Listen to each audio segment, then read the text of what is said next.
What is up, Neophytes? My name's Alan, aka NeoCrypter, and welcome to an updated tutorial on how to set up your own dark and light dedicated server. Yesterday, I put out a video showing you guys how to do it, and within like a few hours of that, the devs dropped out an update that rendered the information that I gave you partially incorrect. They kind of, with their patch, they kind of changed a couple of things, and then they have a small oversight that I figured out. It took me all day, literally all day after you guys started saying, hey, it doesn't work anymore, to figure out a workaround, but I did get it figured out, and I'm going to show you what you need to do today. I am going to go through this kind of fast because most of the information I gave you yesterday is still pertinent, but I am going to add a little bit more to it at the same time. So if you can't keep up and you didn't watch yesterday's video, or you did watch yesterday's video and you have any questions at all, make sure you let me know down below. Okay, so before we really do a whole lot here, let me go ahead and pull up this, because not that one, haha, because we are going to talk about a couple of different things here. So one of the things that they changed is you actually need to run the server from a separate folder than what the game is installed in. So there's two different methods you could do to do that. One of them being you can create a folder somewhere on your hard drive, go into where the game is installed, copy everything, and move it over. That will take, well, if your system is similar. If your system is about the same as mine, it will take about an hour to copy all that over. It's about 55 gigabytes, give or take, once as it's moving. The other method is, which still may be shorter or it may be faster, but this completely depends on your internet, is to use Steam Command. Steam Command is a little bitty application that all the server hosts, well, probably 90% of the server hosts out there use to update and install any server that is through Steam, like Ark or Conan or 7 Days to Die, even anything like that that is on Steam that has a server. They use Steam Command to install the servers for you to play it with. So it's completely safe. It's actually created by Valve, the developers of Steam. So you can go here. I'll put a link down in the description. Developer.valvesoftware.com/wiki/Steam Command to read up on it, and also to get the download. If you scroll down here to where it says Windows or Linux or whatever you're using, because they have instructions for it all, you can click on the download link right there, like so, and download it, which I already have it downloaded, so I'm not going to do it again. From there, what you will do, let me go ahead and open this up.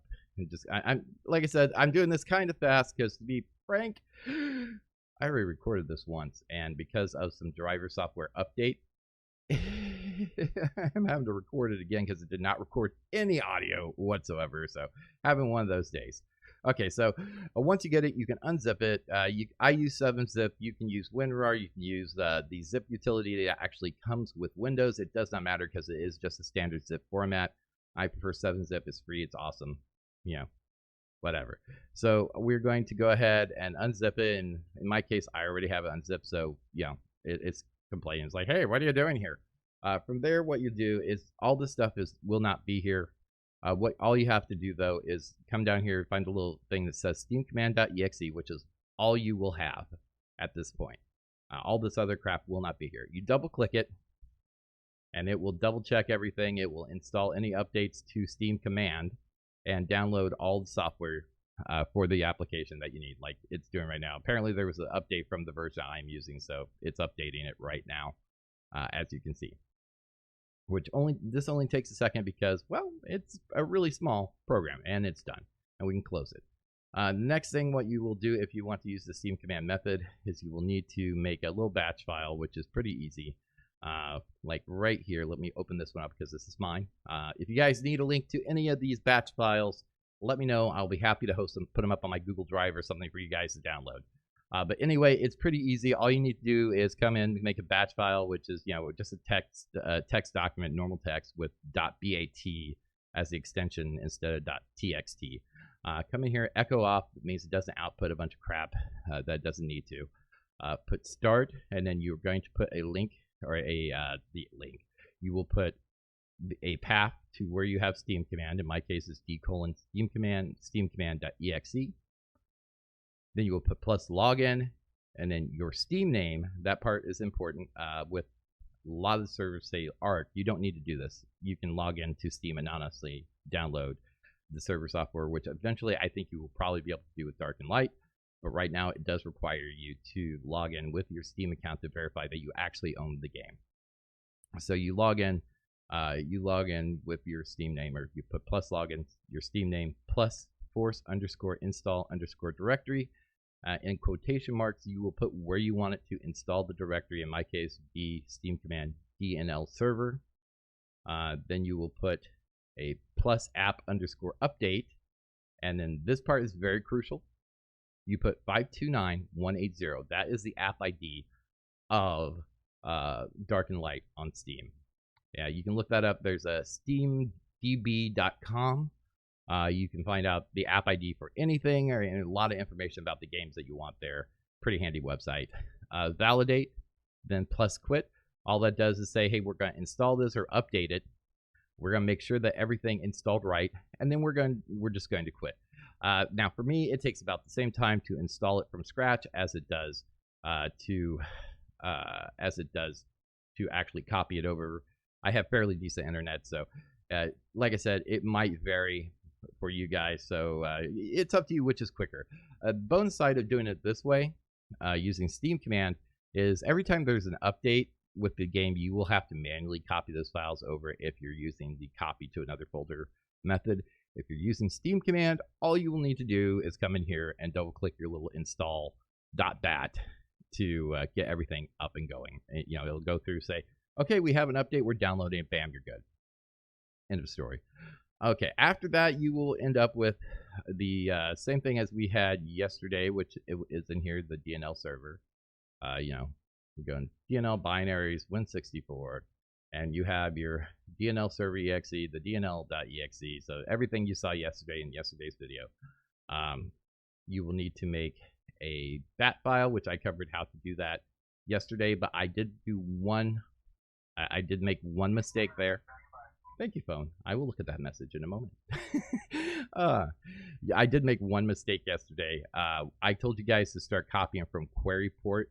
You will want to grab the DNL or DNL_all and start copying from there. If you're unsure where you get that from, when you start up the server, it prints out a bunch of stuff here. Yeah, just go take a look at yesterday's video. It was pretty early into the video, if I remember correctly. And yeah, so you will copy from there and do pretty much the exact same thing as you did yesterday. Start DNL server. I don't think I put the start there. It's not entirely necessary, but if you put it there, if you put the start there, it will cause the window that pops up to go ahead and close when it's no longer needed, which is an added bonus. So, you know, start space DNL server.exe. It needs to match the exe name up here. So, you know, capital D, capital N, capital L, capital S, erber.exe. And then you copy in that command line that pops up, which is just like the Arc server command line. You're good to go there.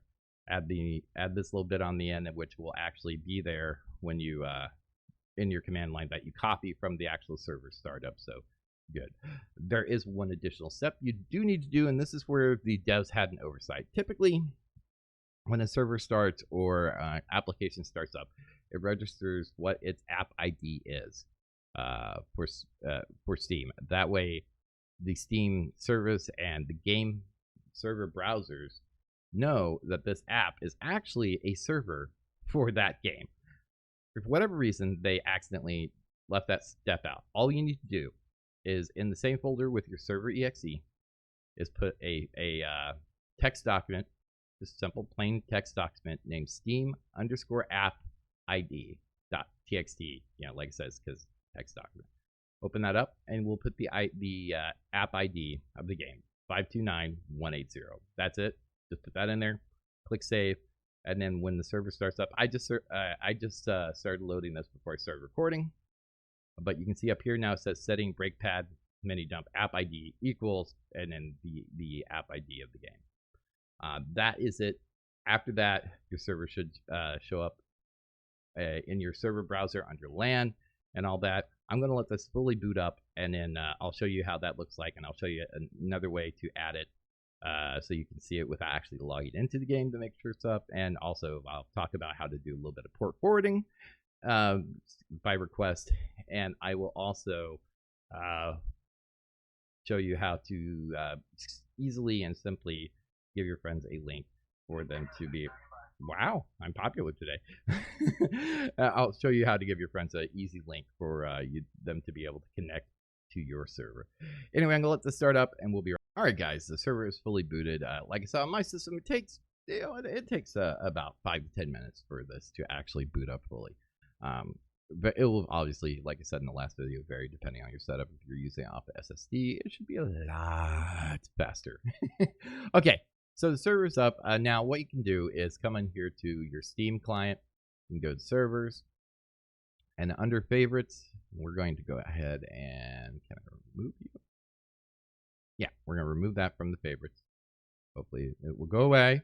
Go away. Okay, it went away. Good. You can click on add server. And what you're going to do is you're going to put in the IP address and port of your server. So in this case, since it's on our local machine, you can type in 127.0.0.1 : let's see, I think it's listening on port 27015, but we can double check that because that query port right here is what you need to put in. So 27015, like I thought. Okay.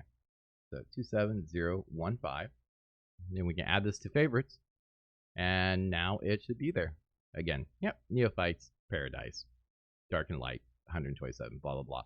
And then it should show up under LAN as well.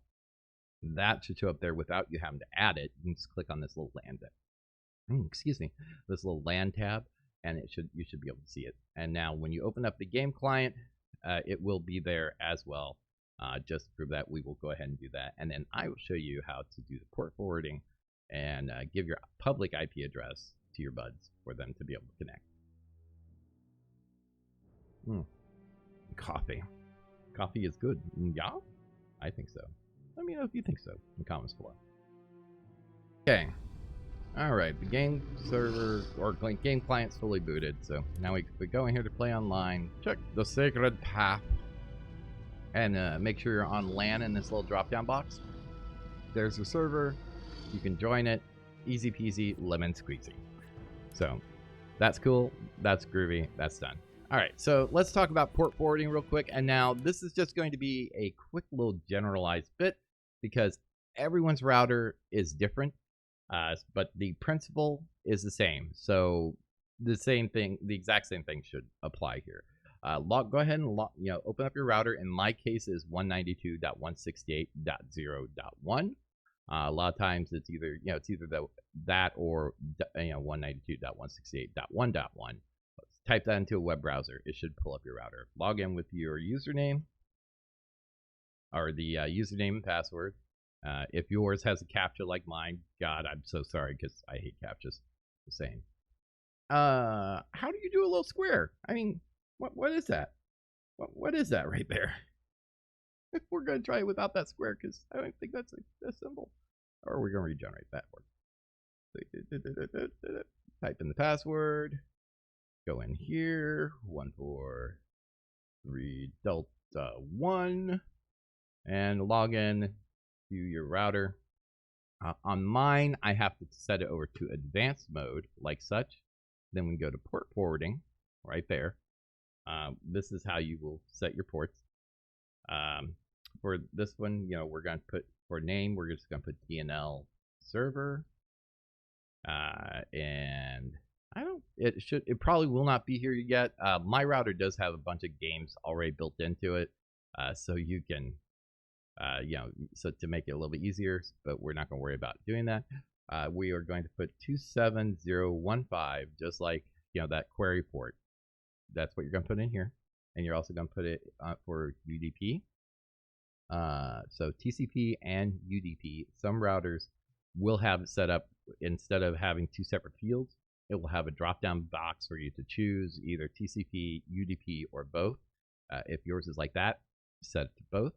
And then you will type in the IP address of your computer. Mine happens to be 192.168.0.100. You can select your computer name from here. Where am I? Right here. And no, I don't have that memorized. I just have my IP address memorized. That's just kind of what a Windows 10 said. You can set an inbound filter to either allow all or deny all, or in this case, you're going to want to allow all. And then you're going to want to come in and add a second entry. So DNL server 2 is what I'm going to call it. And in this one, you're going to do exact same stuff, but you're going to put in port 7777. Actually, I think it's 5 7s. It's either 4 or 5 7s. I gotta look. Double check. But it's the default port basically that the Unreal Engine uses, aka Arc uses. So you'll put that in there. Again, type in your IP address. Whoa, without typoing it. That's usually better. Just saying. About 100. If it has a slot for your computer name, you can do that. And I think what this does in my router, again, all routers are different, but I'm guessing what it does with this one is if that IP address changes, this should automatically update it. And then you can just save your settings. Port ranges between 1 and what? What are you complaining about? Okay.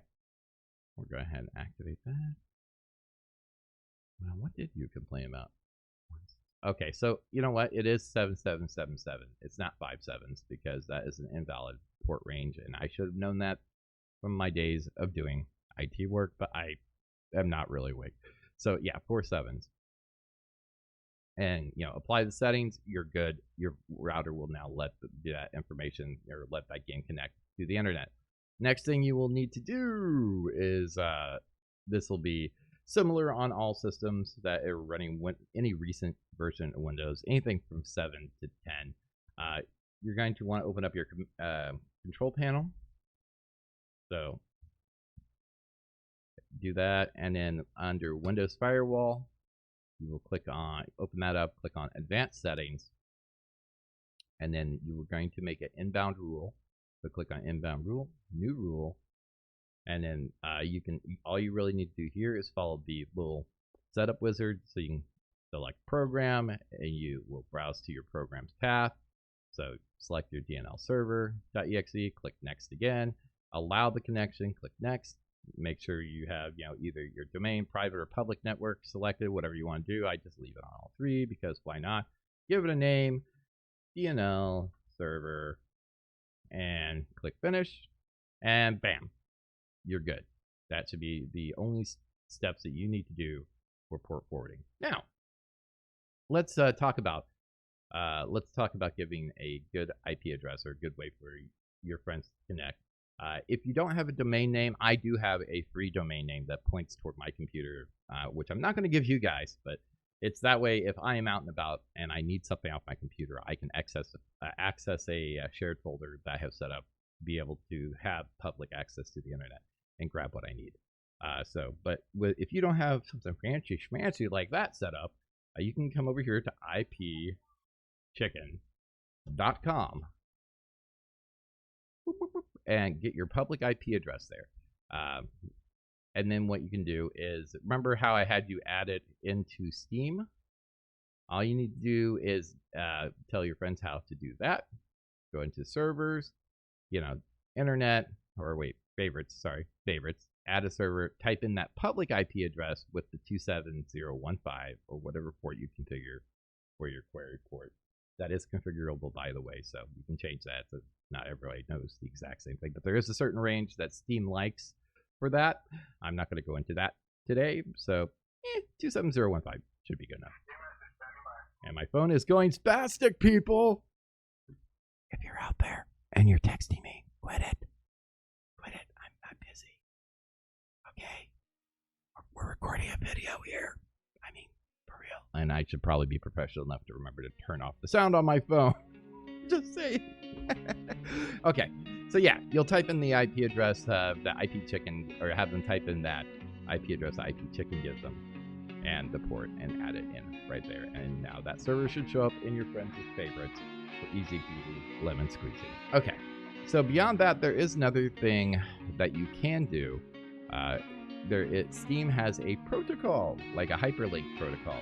I believe it is Steam Connect.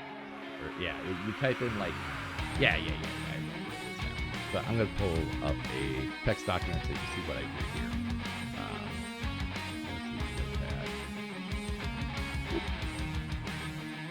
So you will, what you can do is you can type in Steam / connect / that IP address that gives you where it is. Here we go. And then the port number 27015. And now, if I put this into a browser, which we're going to do right now, and I click enter, in a second, my game should go on.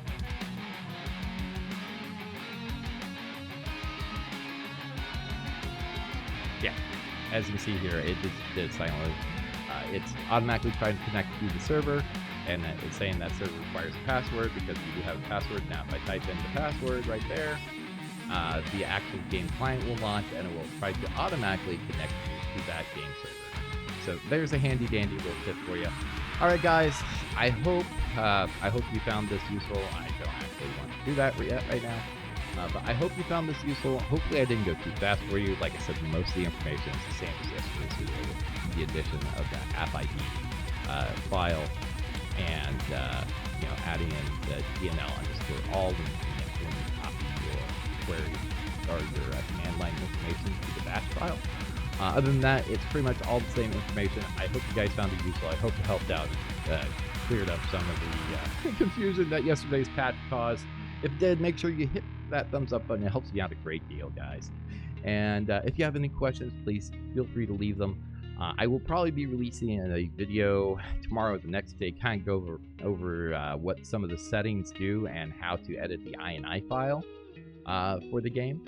So if you'd like to see that, make sure you subscribe. That way you know when it goes live. And until next time, this is Neo, and I'll see you in game. Bye!